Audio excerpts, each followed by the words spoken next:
Hello viewers, আসসালামু আলাইকুম। কেমন আছেন সবাই? আশা করি ভালো আছেন। ভিউয়ার্স, আজ আপনাদেরকে নিয়ে এলাম আমার ছাদ বাগানে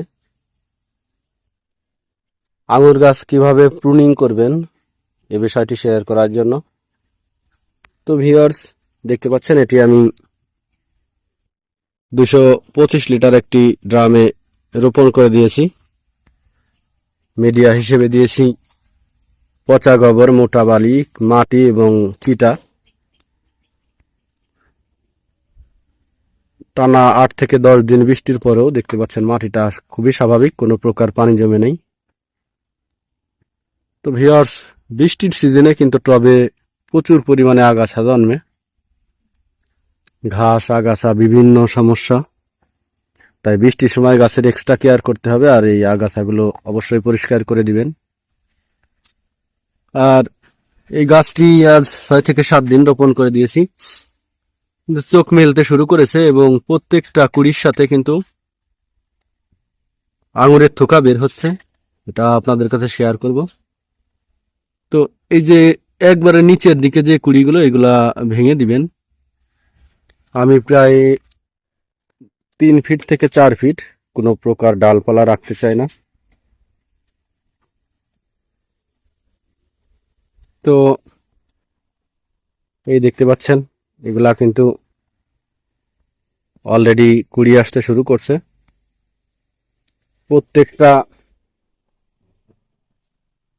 প্রত্যেকটা গিটেই কিন্তু ডালপালা বের হচ্ছে এবং কুড়ি আসতে শুরু করছে। এই দেখতে পাচ্ছেন এগুলা প্রত্যেকটা ডালেই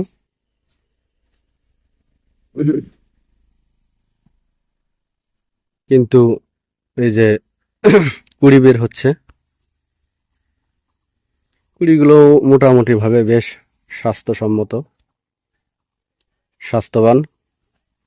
তো এই দেখতে পাচ্ছেন এই কুড়ির সাথে কিন্তু আঙুরের থোকা বের হচ্ছে। ভালো করে দেখুন, এই কুড়ির ভিতরে কিন্তু আঙুরের থোকা রয়েছে। এটা আঙুর নিয়ে একবারে বাদ বের হচ্ছে। এই দেখতে পাচ্ছেন এই যে এসব কুড়ির ভিতরে কিন্তু এই কুড়ির ভিতরে কিন্তু আঙুর রয়েছে। হয়তো হয়তো আর 3 থেকে 4 দিন পরেই এগুলো দৃশ্যমান হবে। তো মূল বিষয় যেটি, গাছটিকে আমি কিন্তু হাত প্রুনিং করে দিয়েছি। এই দেখতে পাচ্ছেন প্রত্যেকটা ডালেই কিন্তু প্রচুর পরিমাণে ডালপালা আসতে শুরু করছে। তো এভাবে প্রুনিং করলে আশা করি ফলন বৃদ্ধি পাবে। আপনারা চাইলেও আপনাদের গাছগুলোকে এভাবে প্রুনিং করতে পারেন। আর এই দেখতে পাচ্ছেন আমি কত সুন্দরভাবে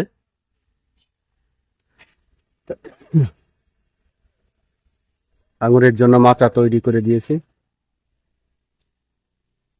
তো ভিউয়ার্স, এই সময় একটা কাজ করবেন, যখন কুড়িগুলো আসতেছে, কোন টানা বৃষ্টি, এই বৃষ্টির কারণে কিন্তু অনেক কুড়ি দেখতে পাচ্ছি যে কিছু কুড়ি কিন্তু পাতাগুলো লাল হয়ে যাচ্ছে এবং পচন ধরার মতো একটা অবস্থা। এই জন্য আপনারা অবশ্যই ছত্রাকনাশক দিয়ে এবং মাকড় নাশক দিয়ে এটিকে স্প্রে করে দিবেন, তাহলে এই কুড়িগুলো আরো ভালোভাবে হতে পারবে। এখনই যদি পোকায় আক্রমণ করে তাহলে কিন্তু এইগুলা কুকড়ে যাবে। এবং এই যে দেখতে পাচ্ছি কিছু কুড়ি কিন্তু অলরেডি পচন ধরে গেছে। এই পচন রোধ করতে আপনারা একটা ছত্রাকনাশক এবং একটা মাকড়নাশক স্প্রে করে দিবেন, তাহলে এটি অত্যন্ত ভালো হবে। তো আপনারা চাইলেও আপনাদের গাছটাকে এভাবে হার্ড পুটিং করতে পারেন, তাহলে পরবর্তীতে দেখবেন যে গাছটি স্বাস্থ্য সবল আছে এবং খুবই ফলন নিয়ে নতুন করে শুরু হয়েছে। তো ভিউয়ার্স, আজ এ পর্যন্তই। পরবর্তী ভিডিও পেতে চ্যানেলটি সাবস্ক্রাইব করবেন। ধন্যবাদ সবাইকে, ভালো থাকবেন সবাই।